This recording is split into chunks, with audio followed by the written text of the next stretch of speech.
Merciless Ice Cream presents Behind Woods, Shakti Street, supported by Nandinath Gmart. Merciless Ice Cream. വ്യത്യാസം മനസ്സിലാക്കൂ, നല്ലത് മാത്രം കഴിക്കൂ. ഗോപു നന്ദിലത്ത് ജിമാർട്ട്, കേരളത്തിൽ എല്ലായിടത്തും. 2024 ബെസ്റ്റിക്ക് നിർവചനങ്ങൾ വേറെയാ. പക്ഷെ അന്നത്തെ കാലത്ത് പ്രണയം എന്ന് പറഞ്ഞു കഴിഞ്ഞാൽ വിരലിങ്ങനെ തൊടുക. അന്നൊക്കെ ഈ പ്രണയം അറിഞ്ഞായിരുന്നെങ്കിൽ അയ്യോ എന്നെ കൊന്നാനെ, ചിലപ്പോ പുറത്ത് പറഞ്ഞു വിട്ടാரு, വീടോട്ടും ചെയ്തേനെ. അന്നത്തെ കാലത്ത് സാറല്ലേ സത്യം അതേ പറഞ്ഞേ. ജമ്പിന് വന്ന ഒരാളെ ചാടിച്ചുകൊണ്ടോ എന്നൊക്കെ പറഞ്ഞു കഴിഞ്ഞാൽ വലിയ പ്രശ്നമാണ്. ശ്രീജേഷിന്റെ ഒരു സിനിമ തന്നെ ജനങ്ങളിലേക്ക് ഇത് ഇറക്കുമെന്നാണ് ഞാൻ വിചാരിക്കുന്നത്. ശ്രീജേഷിന്റെ ജീവിതം നാളെ ഒരു സിനിമയാവുകയാണെങ്കിൽ ആ ക്യാരക്ടർ ചെയ്യാൻ പറ്റിയ ഒരാളെ കോച്ചായിട്ട് പറ്റിയത് മോഹൻലാലായി. ഏട്ടൻ സംവിധാനം ചെയ്യാൻ പറ്റും. എനിക്ക് നല്ല സംവിധാനം മതി. പുള്ളീനെ ടോവിനായിട്ട് സംസാരിച്ചിട്ട് എന്നെ കോണ്ടാക്ട് ചെയ്യുന്നതായിരിക്കും. കേൾക്കുന്നുണ്ടല്ലോ അല്ലേ? സന്തോഷ വാർത്ത ഞാൻ നിങ്ങളെ അറിയിക്കുന്നു. ഞാൻ രാവിലെ 6 മണിക്ക് വന്നപ്പോഴത്തേക്കും അവിടെ ഗ്രൗണ്ടിന്റെ അവിടെ കൈയൊക്കെ കെട്ടി ഇങ്ങനെ നിൽക്കുകയാണ്. ഹോസ്റ്റലിൽ കയറിയിട്ടില്ല. ഞാൻ കിട്ടും എന്ത് പറ്റി, അത് എന്റെ കാലിൽ സാർ ഭയങ്കര ഇഞ്ചുറിയാണ്, എനിക്ക് നടക്കാനൊന്നും പറ്റൂല സാർ. ഞാൻ ഉടനെ ഫോൺ എടുത്ത് വെച്ചിട്ട് ഡൽഹിയിൽ വിളിച്ച് ക്യാമ്പിൽ നിന്ന് ചാടി വന്നല്ലോ. ശ്രീജേഷിന് കാലിനല്ല, ഇനി കൈ ഒടിഞ്ഞെന്ന് പറഞ്ഞാലും ശരി തന്നെ അടുത്ത വണ്ടിക്ക് കയറ്റി വിടാൻ പറഞ്ഞു. പിറ്റേ ദിവസം അൺറിസർവ്ഡ് കോച്ചില് ഈ കൊണ്ടുവന്ന സാധനം അത്രയും തലേ ചുമന്ന് തിരിച്ച് ക്യാമ്പിൽ പോകേണ്ടി വന്നു. സാറിന് അറിയായിരുന്നോ ശ്രീജേഷിന്റെ ഉള്ളിൽ ഇങ്ങനത്തെ ഒരു പ്രണയമുണ്ട്, അവിടെ ലോങ് ജമ്പ് കാട്ടാൻ വന്ന ഒരു കുട്ടിയുണ്ട്. +2 ഇവർക്ക് റെക്കോർഡ് ബുക്സ് ഉണ്ട്. ഇത് കംപ്ലീറ്റ് ചെയ്യാനായിട്ട് ഏൽപ്പിച്ചിരുന്ന ആളാണ് അനീഷ. അന്ന് എനിക്കും അറിയത്തില്ല, സത്യമായിട്ടും അറിയത്തില്ല. ഞാൻ അസംബ്ലി എടുത്തോണ്ട് ഞാൻ അന്ന് അത്ലറ്റിക്സിൽ നിൽക്കുന്ന ആള് പിറ്റേ ദിവസം ബാസ്കറ്റ് ബോളിൽ, അടുത്ത പ്രാവശ്യം വോളിബോളിൽ. ഇപ്പോഴാണ് ഞാൻ ചോദിക്കുന്നത് ഹോക്കി കൂടെ വരുന്ന 60 മാർക്ക് ഗ്യാരണ്ടി 10ാം ക്ലാസ്സിൽ. സാറിന് 2 മുഖമുണ്ട്. സാർ ലോവർ ഇട്ട് വരുന്ന ദിവസം സോഫ്റ്റ് ആയിരിക്കും.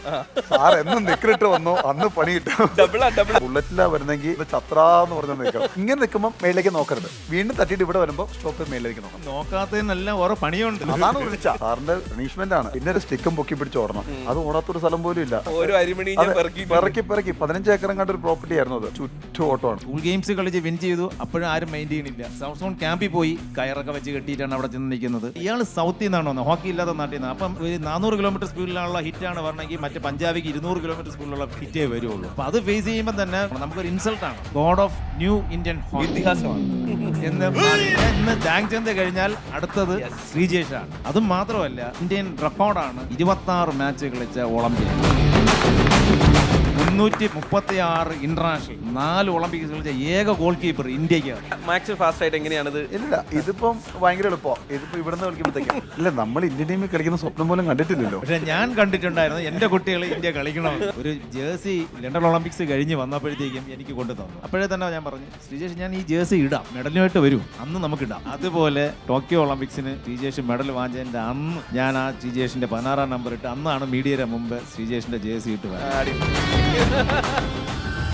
യെസ്. നമുക്ക് എന്തായാലും ജി വി രാജനെ കുറിച്ച് പറയുന്ന സമയത്ത്, അധ്യാപകരെ കുറിച്ച് പറയുന്ന സമയത്ത് ഇവിടെ ഓർമ്മിക്കപ്പെടേണ്ട ഒരാൾ കൂടിയുണ്ട്. നമുക്ക് ആ വ്യക്തിയെ ഇങ്ങോട്ട് വിളിക്കാം.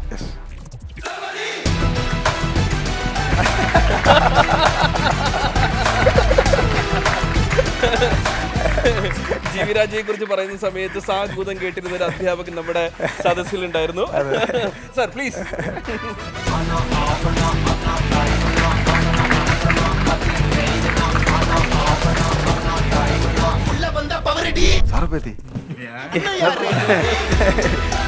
ഞാൻ സാറിനെ കണ്ടില്ലായിരുന്നു. ജയകുമാർ സാറാണ് ഇപ്പോൾ നമ്മുടെ കൂടെ ഉള്ളത്. ജി വി രാജയെ കുറിച്ച് ശ്രീ പറയുന്ന സമയത്ത് ഒരുപാട് ഓർമ്മകൾ ഇങ്ങനെ മിന്നി മാഞ്ഞു പോയിട്ടുണ്ടാവും. ഇപ്പോൾ നമ്മളെ സംബന്ധിച്ചിടത്തോളം ഏറ്റവും തിളക്കമുള്ള വിദ്യാർത്ഥിയാണ് അവിടെ നിന്ന് പഠിച്ചിറങ്ങിയത്. എന്താണ് ശ്രീനെ കുറിച്ചുള്ള ഒരു അഭിമാനം ഏറ്റവും ആദ്യം എങ്ങനെ പങ്കുവെക്കുന്നു സാർ? ഞാൻ ശ്രീജേഷിനെ എത്ര അഭിനന്ദിച്ചാലും മതിയാവത്തില്ല. കാരണം ശ്രീജേഷ് മെഡൽ വാങ്ങിച്ചെങ്കിലും അതിൻ്റെ ഒരു ഭാഗം എൻ്റെ ലൈഫിലെ കോച്ചിങ്ങിലെ ഒരു അച്ചീവ്മെൻറ്റും കൂടെയാണ്. അപ്പം അത് ഞാൻ പഠിപ്പിച്ച എൻ്റെ ഒരു സ്റ്റുഡൻ്റ് എന്നുള്ള രീതിയിൽ അത് തന്നതിന് പ്രത്യേകം ഒരു കൺഗ്രാജുലേഷൻ അതിന് കൊടുത്തിട്ടുണ്ട്. എനിക്ക് തോന്നുന്നു ഒരു ഗുരുവിനെ സംബന്ധിച്ചിടത്തോളം ഏറ്റവും കൂടുതൽ അഭിമാനം ഉണ്ടാവുക ശിഷ്യൻ്റെ നേട്ടത്തിലായിരിക്കും. ഈ തവണത്തെ ഒളിമ്പിക്സിലാണെങ്കിലും ശ്രീ മെഡൽ നേടുന്നത് നേരിൽ സാക്ഷിയായിട്ടുള്ള ഒരാളായിരിക്കും തീർച്ചയായിട്ടും. എത്രമാത്രം അഭിമാനമുള്ളൊരു നിമിഷമായിരുന്നു അത്. അല്ല, അത് നമുക്ക് പറഞ്ഞ് അറിയിക്കാൻ പറ്റത്തില്ല ഒരിക്കലും. നമ്മുടെ ഓരോ ഇന്ത്യക്കാരുടെയും ഒരു ഡ്രീം എന്ന് പറയുന്നത്, നമ്മൾ അത്ലറ്റിക്സിന് പോയി ഒരു മെഡൽ കിട്ടിയില്ലെങ്കിലും നമുക്ക് ആർക്കും ഒരു വിഷമം തോന്നില്ല. പക്ഷേ ഒരു ഇന്ത്യൻ ടീം ഇവിടെ നിന്ന് ഒളിമ്പിക്സിന് പോയി ഒരു മെഡലില്ലാതെ വരുന്നെന്ന് പറയുന്നത് കഴിഞ്ഞ 41 വർഷമായിട്ട് ഇങ്ങനെ നമ്മൾ മഴ വരുന്നത് പോലെ കാത്തു നിൽക്കുകയായിരുന്നു. ആ സമയത്താണ് ശ്രീജേഷിൻ്റെ 6 സെക്കൻഡിലുള്ള ദൈവം നമുക്ക് വേണ്ടി കാത്തു വെച്ച ആളിനെ പോലെയാണ് ശ്രീജേഷ് അവിടെ പ്രത്യക്ഷപ്പെട്ടതുപോലെ വന്ന ആ ലെഫ്റ്റ് ഹാൻഡ് ഗ്ലൗ ഇപ്പോഴും എൻ്റെ കണ്ണിൽ തന്നെ ഇരിപ്പുണ്ട്. ആ സേവ് ഇങ്ങനെ വരുന്ന ആ സേവിലാണ് ഇന്ത്യക്ക് ഒരു മെഡൽ 21 വർഷത്തിന് ശേഷം കിട്ടിയത്. അത് തന്നെ നമ്മുടെ ഇന്ത്യയുടെ അഭിമാനം എത്രത്തോളം മുകളിൽ കൊണ്ടുവന്നു എന്നുള്ളതിന് ശ്രീജേഷിനെ എത്ര അഭിനന്ദിച്ചാലും നമുക്ക് മതിയാവത്തില്ല. ഇതൊന്നും എൻ്റെ കോച്ചിങ് കരിയർ തുടങ്ങി സാധാരണ ഒരു കോച്ച് ചെയ്ത് ഇത്രയും 24 വർഷമൊക്കെ പോകുമ്പോൾ ആ കോച്ച് ജീവിച്ചിരിക്കണ പോലും ഇല്ല. ഒരാളുടെ ഒരു സ്റ്റുഡൻറ്റിൻ്റെ പെർഫോമൻസ് ഇത്രയും വലിയ പെർഫോമൻസ് കാണാൻ. പക്ഷേ അത് കാണാനുള്ളൊരു ഭാഗ്യവും കൂടെ നമുക്ക് ഉണ്ടായി എന്നുള്ളതാണ്. യെസ്, ഇപ്പോൾ സാർ ഇത് പറയുന്ന സമയത്ത് ശ്രീ ഭയങ്കര എന്താ പറയുക, സ്നേഹത്തോടും അഭിമാനത്തോടും കൂടിയിട്ടാണ് കേട്ടിരിക്കുന്നത്. ഇപ്പോൾ ഭയങ്കര സ്വീറ്റ് ആയിട്ടാണ് സാർ സംസാരിക്കുന്നത്. പക്ഷേ ശരിക്കുമുള്ള ഈ പഠിപ്പിക്കുന്ന സമയത്തുള്ള പരിശീലന കളരിയിൽ സാർ എങ്ങനെയായിരുന്നു എന്ന് കൂടി ഒന്ന് പറയാമോ? ഇതൊക്കെ രസമാണ്. സാറിന് രണ്ട് മുഖമുണ്ട്. സാർ ലോവർ ഇട്ട് വരുന്ന ദിവസം സോഫ്റ്റ് ആയിരിക്കും. സാർ എന്നും നിക്കറിട്ട് വന്നോ അന്ന് പണി കിട്ടും. ഡബിളാണ്. ജീവരാജ് സ്പോർട്സ് സ്കൂൾ പണ്ട് ശംഖുപത്തായിരുന്നു. അപ്പൊ അന്ന് അവിടെ ചട്ട് ഗ്രൗണ്ടാണ്, ഈ എന്താ പറയുന്നത് സാധാരണ ചാറിലൊക്കെ ഉള്ള ഗ്രൗണ്ട്. അതിനകത്ത് ഞങ്ങൾ ഫ്രണ്ട് റോഡ് അടിക്കാത്ത ഒരു സ്ഥലമില്ല. ഒന്ന് ഫ്രണ്ട് റോഡ് അടിക്കുക, സാറിന്റെ പണിഷ്മെന്റ് ആണ്. പറയുന്നത് വെച്ച് കഴിഞ്ഞാൽ നമ്മുടെ മസിൽസ് ഫിറ്റ് ആവാൻ വേണ്ടിയിട്ട് ഫ്രണ്ട് റോൾ വളരെ നല്ലതാണ്. പിന്നെ 2 സ്റ്റിക്കും പൊക്കി പിടിച്ച് ഓടണം. അത് ഓടാത്തൊരു സ്ഥലം പോലും ഇല്ല. ഈ അതായത് ആ സ്കൂളിന് പിറക്കി 15 ഏക്കർ കണ്ട ഒരു പ്രോപ്പർട്ടി ആയിരുന്നു അത്. 15 ഏക്കർ ഉണ്ടായില്ല, അതിന് ചുറ്റും ഓട്ടമാണ്. അപ്പം ഈ സാർ എത്ര സോഫ്റ്റ് അടിക്കുന്നത് ഇതുപോലെ എല്ലാ ഗ്രൗണ്ടില്. പണ്ടത്തെ കാലത്താണ് പ്രത്യേകിച്ചും ജമാ സാറ്. പിന്നെ ഞങ്ങൾ നോക്കും, രാവിലെ ഗ്രൗണ്ടിൽ പോകും. അപ്പം ബുള്ളറ്റിലാണ് വരുന്നെങ്കിൽ രമേശ് സാറിന്റെ വണ്ടി ബുള്ളറ്റ്, സൈലന്റിലാണോ 2 പേര് വരുന്നുണ്ടോ ഇന്ന് ചത്രാന്ന് പറഞ്ഞു നിൽക്കും. അതാണ് അവസ്ഥ. അയ്യോ ഒരു രക്ഷയില്ല. നമ്മൾ ഒരു കാര്യം ഞാൻ ഇപ്പോഴും ശ്രീജേഷിനെ അപ്രീഷിയേറ്റ് ചെയ്യുന്നത്, ഇന്ന് ജീവിരാജിൽ ഇൻഫ്രാസ്ട്രക്ചർ ഉണ്ട്, അന്ന് ഇൻഫ്രാസ്ട്രക്ചർ ഇല്ല. ഏകദേശം ഇപ്പം ഈ ഇരിക്കുന്ന ഡിസ്റ്റൻസിലായിരിക്കും ചിലപ്പം ബോൾ മുഖത്ത് എറിയണത്, അല്ലെങ്കിൽ നമ്മൾ സ്കൂപ്പ് ചെയ്യണം. അന്ന് ഈ മണ്ണോട് കൂടിയാണ് മുഖത്ത് പോകണം. കണ്ണടഞ്ഞു കഴിഞ്ഞാൽ അതിന് വേറെയാണ് പണിഷ്മെന്റ്. കാരണം കണ്ണടയ്ക്കാൻ പാടില്ല. ഒരു ഗോൾ കീപ്പറുടെ ഒരു ബേസിക് കാര്യമാണത്. മരിച്ചാലും കണ്ണടച്ചു കഴിഞ്ഞാൽ പോയി. ഇതിന്റെ മുമ്പ് എന്ത് നടന്നാലും ഗോൾ കീപ്പറെ കണ്ണ് തുറന്നിരിക്കണം. ഗോൾ കീപ്പർ അതനുസരിച്ചായിരിക്കണം പെർഫോം ചെയ്യാൻ. എന്നാലും ഞാനൊക്കെ അന്ന് എനിക്ക് ഇന്ത്യ കളിക്കാൻ പറ്റിയില്ല. പക്ഷെ എനിക്കൊരു വാശിയുണ്ടായിരുന്നു, ഞാൻ പഠിപ്പിക്കുന്ന കുട്ടികൾ ഇന്ത്യ കളിക്കണമെന്ന്. അത് ഇന്നും അങ്ങനെ തന്നെയാണ് ഇപ്പോഴും ഞാൻ വിശ്വസിക്കുന്നത്, ചെയ്തുകൊണ്ടിരിക്കുന്നതും. പക്ഷേ ശ്രീജേഷ് ഇപ്പം നിർത്തിയെടുത്തുനിന്ന് ഞാൻ വീണ്ടും ട്രെയിനിങ് ജീവിരാജയിൽ തുടങ്ങിയാണ്. ഈ ജീവിരാജനെ കുറിച്ച് പറയുന്ന സമയത്ത് ശ്രീ പറയുന്നത്, ഒന്ന് ഹോക്കി കിട്ടി, 2 ജീവിത പങ്കാളിയെ കിട്ടി. 2 ജീവിതവും ശ്രീജേഷിന് ഉറപ്പായിട്ടും തുറന്നു കിട്ടിയത് ജീവിരാജ എന്നാണ്. ആ സമയത്ത് എങ്ങാനും സാറിന് അറിയായിരുന്നോ ശ്രീജേഷിന്റെ ഉള്ളിൽ ഇങ്ങനത്തെ ഒരു പ്രണയമുണ്ട്, അവിടെ ലോങ് ജമ്പ് കാട്ടാൻ വന്ന ഒരു കുട്ടിയുണ്ട്? അല്ലല്ല, അന്ന് അവിടെ ഡിസിപ്ലിൻ്റെ കാര്യത്തിൽ ഒരു വിട്ടുവീഴ്ചയും ഒരു പ്ലെയറിനും കാണിച്ചിട്ടില്ല.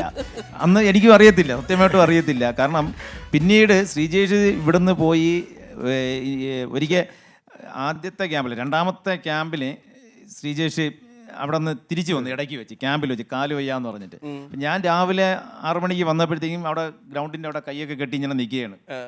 ഹോസ്റ്റലിൽ കയറിയിട്ടില്ല. ഞാൻ കിട്ടും എന്ത് പറ്റി, അത് എൻ്റെ കാലിൽ സാർ ഭയങ്കര ഇഞ്ചുറിയാണ്, എനിക്ക് നടക്കാനൊന്നും പറ്റില്ല സാർ, ഇനിയിപ്പം ക്യാമ്പ് നമുക്ക് ഇപ്രാവശ്യം.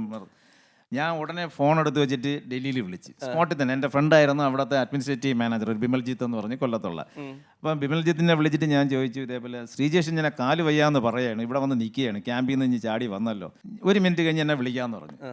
ഇവരുടെ ഫിസിയോയെ വിളിച്ചു, ഇന്ത്യൻ ടീമിൻ്റെ കൂടെ ഇവരുടെ കൂടെ ഒരു ഫിസിയോ ഉണ്ട്. ഫിസിയോയെ വിളിച്ചിട്ട് ശ്രീജേഷിന് കാലിനല്ല, ഇനി കൈ ഒടിഞ്ഞെന്ന് പറഞ്ഞാലും ശരി തന്നെ അടുത്ത വണ്ടിക്ക് കയറ്റി വിടാൻ പറഞ്ഞു.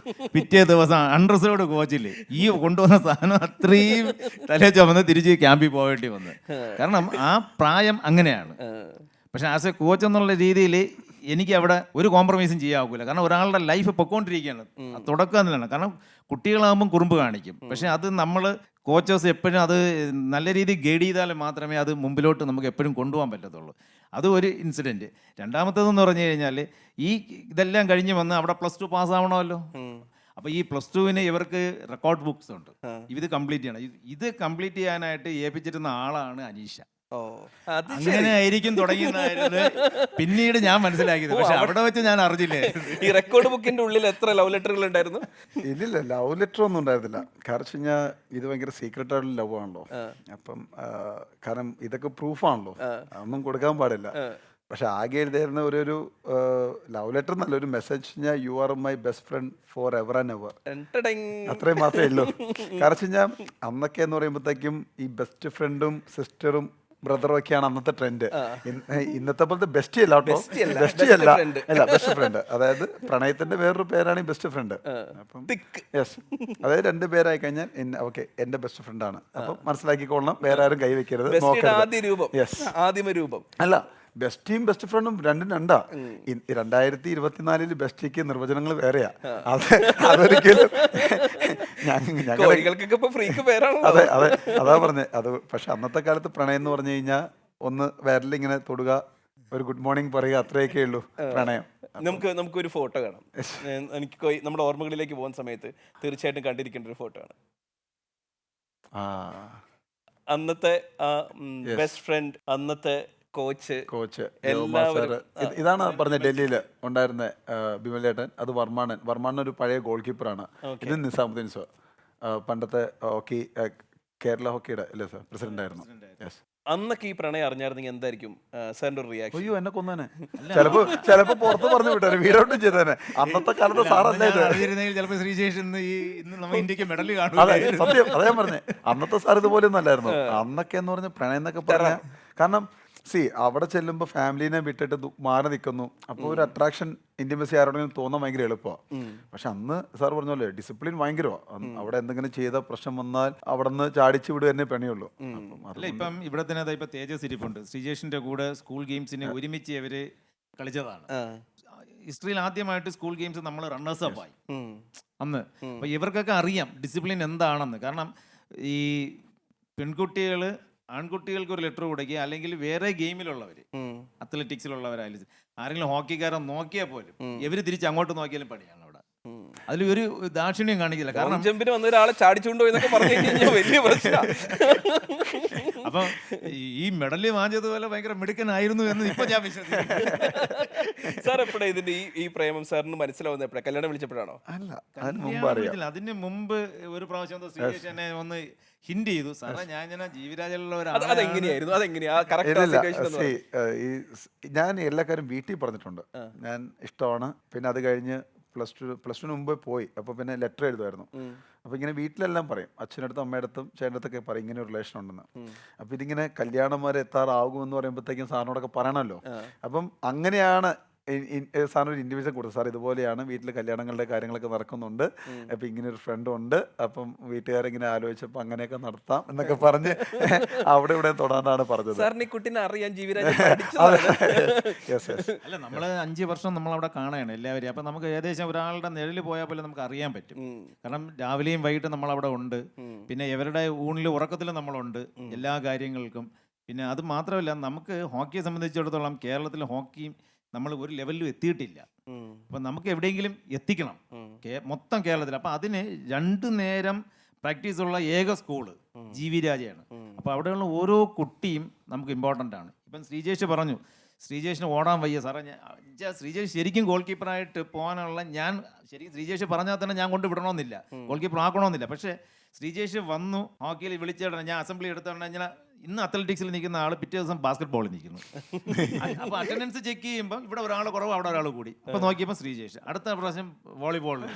അപ്പോഴാണ് ഞാൻ ചോദിക്കുന്നത്, ഹോക്കി കൂടെ വരുന്ന 60 മാർക്ക് ഗ്യാരണ്ടി 10ാം ക്ലാസ്സിൽ, അടുത്ത വർഷം നാഷണൽ കളിച്ചിരിക്കും. പിന്നെ അതാണ് അന്നത്തെ അവിടെ അതേ ഉള്ളൂ. നമുക്ക് 60 മാർക്ക്. പിന്നെ ബെസ്റ്റ് സ്കോർ നമുക്ക് GV രാജയിൽ ഞാൻ ചെന്നതിന് ശേഷം 2010 വരെയും, അന്ന് തൊട്ട് 97 തൊട്ട് 2010 വരെയും GV രാജ ബോയ്സും ഗേൾസും ബെസ്റ്റ് സ്കൂൾസ് ചാമ്പ്യൻസ് ആണ്. നമ്മളെ തോൽപ്പിക്കാനായിട്ട് ഒരു ടീമും സ്കൂൾ ലെവലിലും ജൂനിയർ ലെവലിലും ഇല്ലായിരുന്നു ആ സമയത്ത്. കാരണം അങ്ങനെയായിരുന്നു ഇവർക്കുള്ള ട്രെയിനിങ് എന്ന് പറഞ്ഞാൽ ഒരാളും നമുക്ക് മോശമായിട്ട് പോകാൻ പാടില്ല. ആ സ്കൂളിൽ പഠിച്ച ഒരു കുട്ടിക്കും ഗ്രേസ് മാർക്ക് കിട്ടാതെ പോയിട്ടില്ല. പക്ഷെ ഇതിനെല്ലാം കവച്ച് വെച്ചാണ് ശ്രീജേഷ് പെട്ടെന്ന് ഇന്ത്യൻ ക്യാമ്പിൽ. കാരണം ഞങ്ങൾക്ക് GV രാജയിൽ സ്കൂളിനൊരു സ്പെഷ്യൽ ഇൻവിറ്റേഷൻ കിട്ടി, തിരുനെൽവേലിയിൽ കളിക്കാൻ പോകാനായിട്ട് ഒരു open championship Indian hockey federation direct നടത്തുന്നതാണ്. അവിടെ വെച്ചാണ് ശ്രീജേഷിന്റെ ആക്ച്വൽ പെർഫോമൻസ് ഫെഡറേഷൻ നേരിട്ട് കാണുന്നത്. ഈ സ്കൂൾ ഗെയിംസ് കളിച്ച് വിൻ ചെയ്തു, അപ്പോഴും ആരും മൈൻഡ് ചെയ്യണില്ല. സബ് ജൂനിയർ സൗത്ത് സോൺ ക്യാമ്പിൽ പോയി ഈ പറഞ്ഞ ശ്രീജേഷ് പറഞ്ഞ പോലെ പാഡ്, നമുക്ക് നല്ല ക്വാളിറ്റിയുള്ള പാഡ് കേരളത്തിൽ കിട്ടായില്ല. പാവം ഈ കയറൊക്കെ വെച്ച് കെട്ടിയിട്ടാണ് അവിടെ ചെന്ന് നിൽക്കുന്നത്.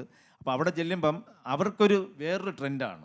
ഒന്ന് നമ്മുടെ അപ്പിയറൻസ്, രണ്ടാമത് നമ്മുടെ പെർഫോമൻസ്. ഈ അപ്പിയറൻസ് വൈസിൽ നമ്മൾ ബാക്ക്ഗ്രൗണ്ടാണ്. അത് മാത്രമല്ല, നോർത്ത് ഇന്ത്യക്കാർക്കൊരു സ്വഭാവമുണ്ട്, ഇയാൾ സൗത്തിൽ നിന്നാണ് വന്നത്, ഹോക്കി ഇല്ലാത്ത നാട്ടിൽ നിന്ന്. അപ്പം ശ്രീജേഷിന് ഒരു 400 കിലോമീറ്റർ സ്പീഡിലുള്ള ഹിറ്റാണ് പറഞ്ഞെങ്കിൽ മറ്റേ പഞ്ചാബിക്ക് 200 കിലോമീറ്റർ സ്പീഡിലുള്ള ഹിറ്റേ വരുള്ളൂ. അപ്പം അത് ഫേസ് ചെയ്യണം.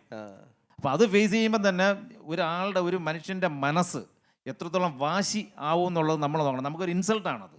അപ്പം അതിൽ നിന്നൊക്കെ അതിജീവിച്ചിട്ടാണ് ശ്രീജേഷ് ഇന്ന് ഇന്ത്യയുടെ തന്നെ മെഡൽ തിളക്കം മാത്രമല്ല god of new Indian hockey ഇതിഹാസമാണ് എന്ന് മാറി. ഇന്ന് ധ്യാൻചന്ദ് കഴിഞ്ഞാൽ അടുത്തത് ശ്രീജേഷാണ്.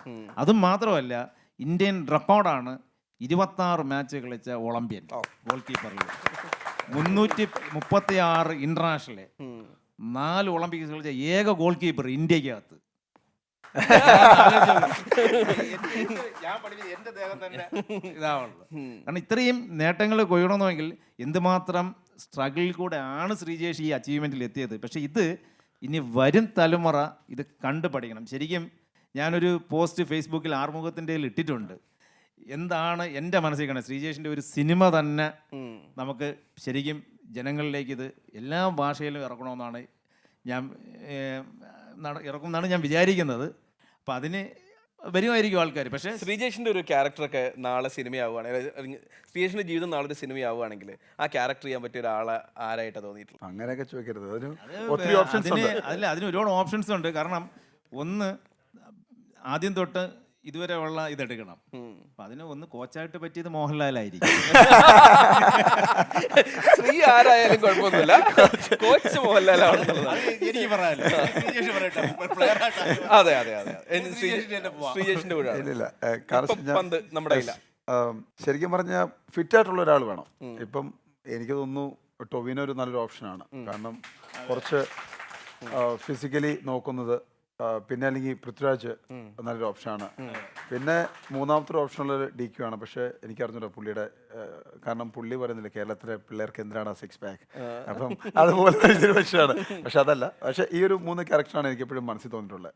യെസ്, ഇതിലിപ്പോൾ നമ്മൾ MS ധോണിയൊക്കെ കാണുന്ന സമയത്തൊക്കെ ശരിക്കും വിചാരിച്ചിട്ടില്ല എന്തെങ്കിലും ഒരു കാലത്ത് എൻ്റെ ജീവിതം ഇങ്ങനെ വരാൻ സാധ്യതയുണ്ടോ? അത്യാഗ്രഹമൊന്നുമില്ല, സത്യമായിട്ട് അത്യാഗ്രഹമൊന്നുമില്ല. അതിൽ വേറൊരു കഥയുണ്ട്. കാരണം ശ്രീജേഷ് 2000 അവിടെ വരുമ്പം നമ്മുടെ KM ബീനമോള് ജീവിരാജ പ്രോഡക്റ്റ് ആണ്. ജീവിരാജ പ്രോഡക്റ്റ് ആ ഒളിമ്പിക്സിന്, അത് ഏത് ഒളിമ്പിക്സ്, സിഡ്നി ഒളിമ്പിക്സിന് പോയിട്ട് ജീവിരാജ സ്കൂള് വിസിറ്റ് ചെയ്തു. ആദ്യത്തെ സ്കൂളിൽ നിന്ന് ഒളിമ്പിക്സിന് പോകുന്ന ആര്, ഷൈനി വിൽസൺ ആയാലും ഇവരെല്ലാം പോയിട്ട് ആദ്യത്തെ വിസിറ്റ് മിക്കവാറും സ്കൂളിലായിരിക്കും, അവരൊരു പഠിച്ച സ്കൂളിൽ.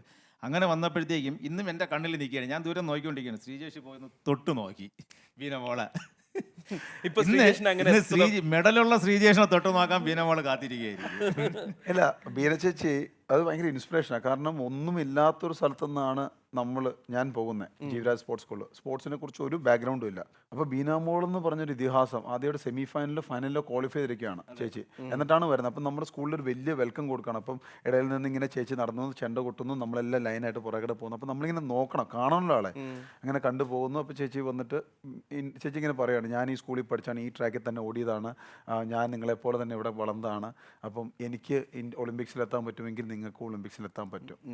എൻ്റെ മനസ്സിൽ ഇപ്പോഴും കിടക്കുന്ന ഒരു ക്യാപ്ഷൻ, ഒരു ടോക്ക് അതാണ്. കാരണം വെച്ച് കഴിഞ്ഞാൽ ആദ്യത്തെ ഇൻസ്പിറേഷൻ അതാണ്. അതായത് നമുക്കും പറ്റും എന്ന് മനസ്സിലാക്കാനുള്ള ഒരു ആദ്യത്തെ ചവിട്ടുപടി. കാരണം അത് കഴിഞ്ഞിട്ടാണല്ലോ ഓട്ടോഗ്രാഫ് മേടിക്കാൻ നടക്കുന്നു, എങ്ങനെയെങ്കിലും എത്തണ്ടേ. ഇത് നിറച്ചിടിക്കുകയാണ്. പിന്നെ അത്ലറ്റിക്സുകാരാണ് കൂടുതൽ. ജീവിരാജിൽ അത്ലറ്റിക്സ് ആണ് നമ്പേഴ്സ് കൂടുതൽ. അപ്പൊ അവരുടെ പ്രോപ്പർട്ടിയാണ് ബീന ചേച്ചി എന്ന് പറയുമ്പോൾ, അവരുടെ പ്രോപ്പർട്ടിയാണ്. ഇടിച്ചങ്ങ് എത്തല്ല.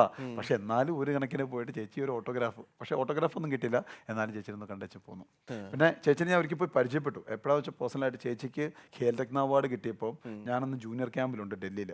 അപ്പോൾ ചേച്ചി വന്നപ്പോഴത്തേക്ക് ഞാൻ പോയി ചേച്ചിനെ പരിചയപ്പെട്ടു. ചേച്ചി പഠിച്ച സ്കൂളിൽ നിന്നാണ് ഞാനും വരുന്നത്, ഞാൻ ഹോക്കിയിലാണ്, ജൂനിയർ ഗോൾ കീപ്പറാണെന്ന് പറഞ്ഞ്. ഇപ്പൊ നമ്മൾ ഖേൽരത്ന, പത്മശ്രീ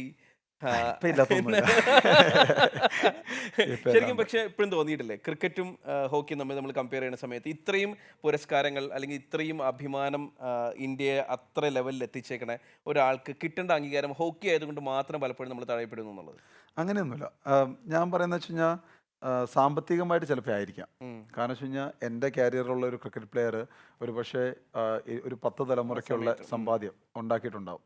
ഫിനാൻഷ്യലി വെച്ച് നോക്കുമ്പോഴത്തേക്കും നമ്മൾ ഫിനാൻഷ്യലി സെക്യൂർ ആണ്, പക്ഷെ ഒരിക്കലും ഫിനാൻഷ്യലി എന്താ പറയുക ഒത്തിരി ഒരു സമ്പന്നൻ എന്ന് പറയാൻ പറ്റത്തില്ല. ആ ഒരു കാര്യത്തിൽ മാത്രമായിരിക്കാം ഒരു പക്ഷേ ഒരു വേറൊരു സ്പോർട്ടിന് ഒരു ഇമ്പോർട്ടൻസ് കിട്ടാത്ത.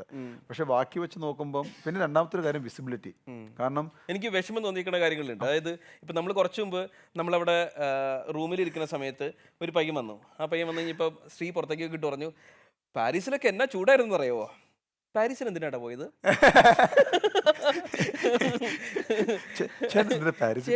പാരീസിൽ പോയത് അപ്പം മാത്തി കുടിച്ചേടാ. ആ അല്ല, നേരത്തെ ഒരു സിനിമയുടെ കാര്യം പറഞ്ഞായിരുന്നല്ലോ. ആ ഉവ്വ. ചേട്ടൻ സംവിധാനം ചെയ്യാൻ പറ്റുമോ? നല്ലൊരു ചോദ്യമാണ്. എനിക്ക് നല്ല സംവിധായകൻ മതി. ഇത് ഞാൻ പറയണമെന്ന് വിചാരിച്ചതാണ്. അത് ഞാനായിട്ട് പറഞ്ഞു, എനിക്ക് നല്ല സംവിധായകൻ മതി. ഇത് മിനിമം ആര് ചെയ്യണം? മിനിമം ബാഹുബലി ചെയ്യണം, ഒരു രാജമൗലി മതി. അതെ, അത് താഴ്ന്ന് നമ്മൾ ആഗ്രഹിക്കാൻ പാടില്ല. നീ എന്നെ കൊടുക്കാനായിട്ട് ഇരിക്കുകയാണല്ലേ? അല്ല, ഇതൊക്കെ ചുമ്മാ തമാശക്ക് പറഞ്ഞാൽ പുള്ളിയുടെ മനസ്സിൽ ലഡു പൊട്ടി പുള്ളിനെ ടൊവിനായിട്ട് സംസാരിച്ചിട്ട് എന്നെ കോണ്ടാക്ട് ചെയ്യുന്നതായിരിക്കും. ഈ സന്തോഷ വാർത്ത ഞാൻ നിങ്ങളെ അറിയിക്കുന്നു. ടൊവി കേൾക്കുന്നുണ്ടല്ലോ അല്ലേ?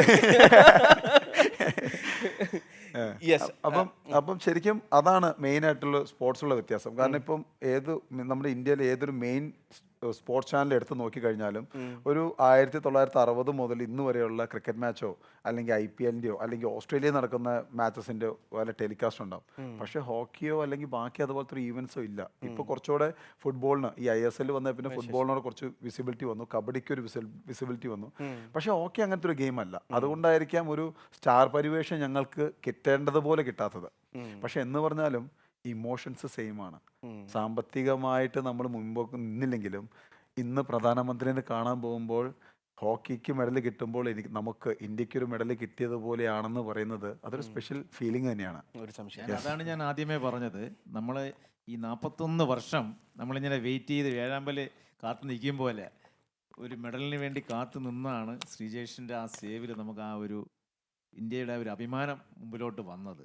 അത് വീണ്ടും ഈ പാരീസ് ഒളിമ്പിക്സിൽ വീണ്ടും അത് ആ 1.5 മിനിറ്റിലുള്ള ആ പെനാൽറ്റി കോർണറിൻ്റെ സേവ്, അതുപോലെ തന്നെ ബ്രിട്ടനുമായിട്ട് കളിക്കുമ്പോൾ നമുക്ക് പെനാൽറ്റി ഷൂട്ട് ഔട്ട് വന്നപ്പോൾ തന്നെ ബ്രിട്ടൻകാരുടെ അവരുടെ ആധിപത്യമാണ്. അവർ ആ കളി തുടങ്ങിയ സമയത്ത് കളി കണ്ടവർക്കറിയാം, അവർ നമ്മുടെ നെഞ്ചിൽ കയറി നിന്ന് ചവിട്ടും പോലെയുള്ള ആ ഒരു അറ്റാക്കായിരുന്നു. അതിൻ്റെ കൂടെ ഒരു പ്ലെയർ ലെസ്.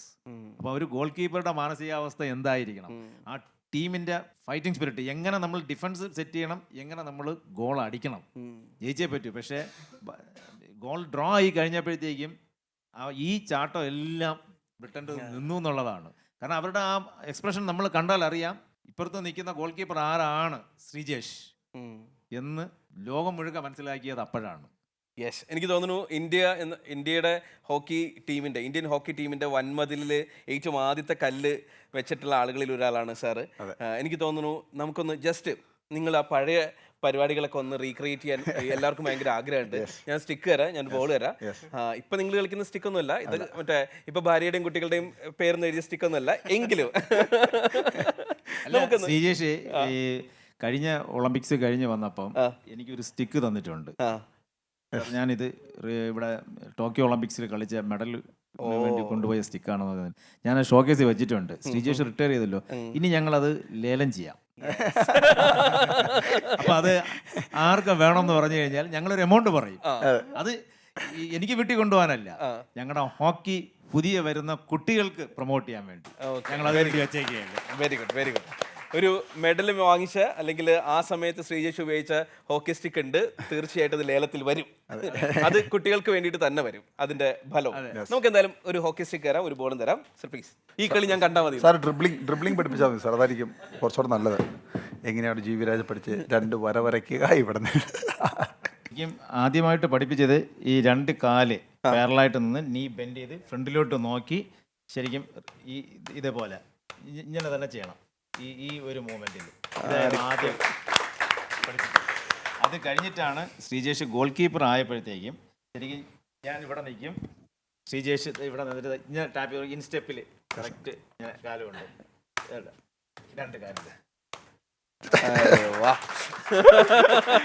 അല്ല ഇത് ഭയങ്കര രസമാണ്. പണ്ട് സാറ് പഠിപ്പിക്കുന്ന സമയത്ത് ഇതിപ്പം ഇവിടെ വരയ്ക്കാൻ പറ്റാത്തോണ്ടാ, മണ്ണാണല്ലോ.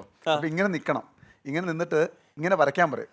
ഇവിടെ വരയ്ക്കണം, ഇവിടെ വരയ്ക്കണം, എന്നിട്ട് ബോൾ ഈ വരെ വയ്ക്കണം.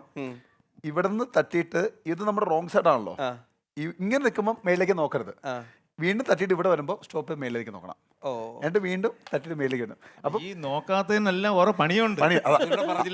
അതാണ് ഉരുളിച്ച, അതാണ് ഈ ഉരുളിച്ച. കാരണം വെച്ച് കഴിഞ്ഞാൽ ഹോക്കിയിൽ ഈ ഇപ്പൊ പറഞ്ഞ ഈ ഡ്രിബിളിംഗ് ആണ് ഏറ്റവും ടഫായിട്ടുള്ള സ്കില്ല്. കാരണം വെച്ച് കഴിഞ്ഞാൽ എങ്ങനെയാണോ ഒരുത്തന്നെ ബീറ്റ് ചെയ്യുന്നത്, ബാക്കിയെല്ലാം ഭയങ്കര എളുപ്പം. ടാപ്പ് ചെയ്യുക, ഹിറ്റ് ചെയ്യുക, സ്റ്റോപ്പ് ചെയ്യുക, പുഷ് ചെയ്യുക, സ്കൂപ്പ് ചെയ്യുക എന്നൊക്കെ പറഞ്ഞ് ബാക്കിയെല്ലാം ഭയങ്കര ഇഷ്ടം. വൺസ് ഇത് നമ്മൾ മാസ്റ്റർ ചെയ്ത് കഴിഞ്ഞാൽ നമുക്ക് ഹോക്കിയിൽ എന്താ പറയുക 50% നമുക്ക് ഹോക്കി കളിക്കാം. ഒന്ന് ഡ്രിബിൾ ചെയ്ത് നോക്കുന്നു മാക്സിമം ഫാസ്റ്റ് ആയിട്ട് എങ്ങനെയാണിത്? ഇല്ല, ഇതിപ്പം ഭയങ്കര എളുപ്പമാണ്. ഇതിപ്പോൾ ഇവിടുന്ന് കളിക്കുമ്പോഴത്തേക്കും. പക്ഷേ ഇത് എവിടെ യൂസ് ചെയ്യണം എന്നുള്ളതാണ് ഒരു പ്ലെയറിന്റെ ക്വാളിറ്റി. ഏത് സമയത്ത് എക്സാക്ട്ലി, യെസ്.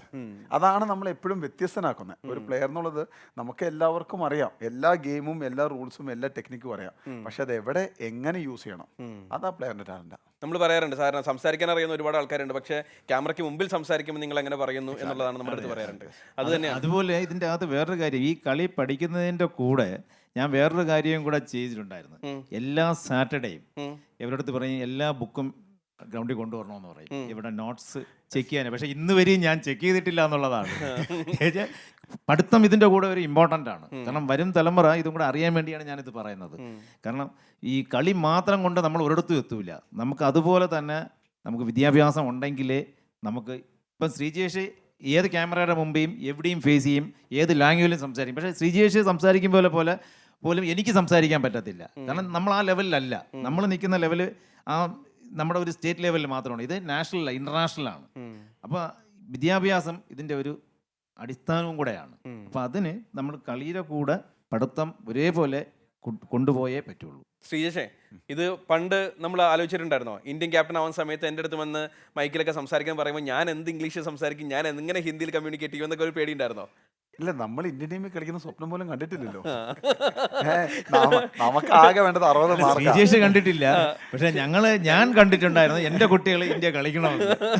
അത് സബലീകരിച്ചു. അപ്പം ആകെ നാഷണൽ ലെവലിൽ ചെന്ന് കഴിഞ്ഞപ്പോഴത്തേക്കും നമുക്ക് ഹിന്ദി അത്യാവശ്യം പഠിച്ചല്ലോ. കാരണം വേറെ വഴിയില്ല ഹിന്ദി പഠിക്കാണ്ട്.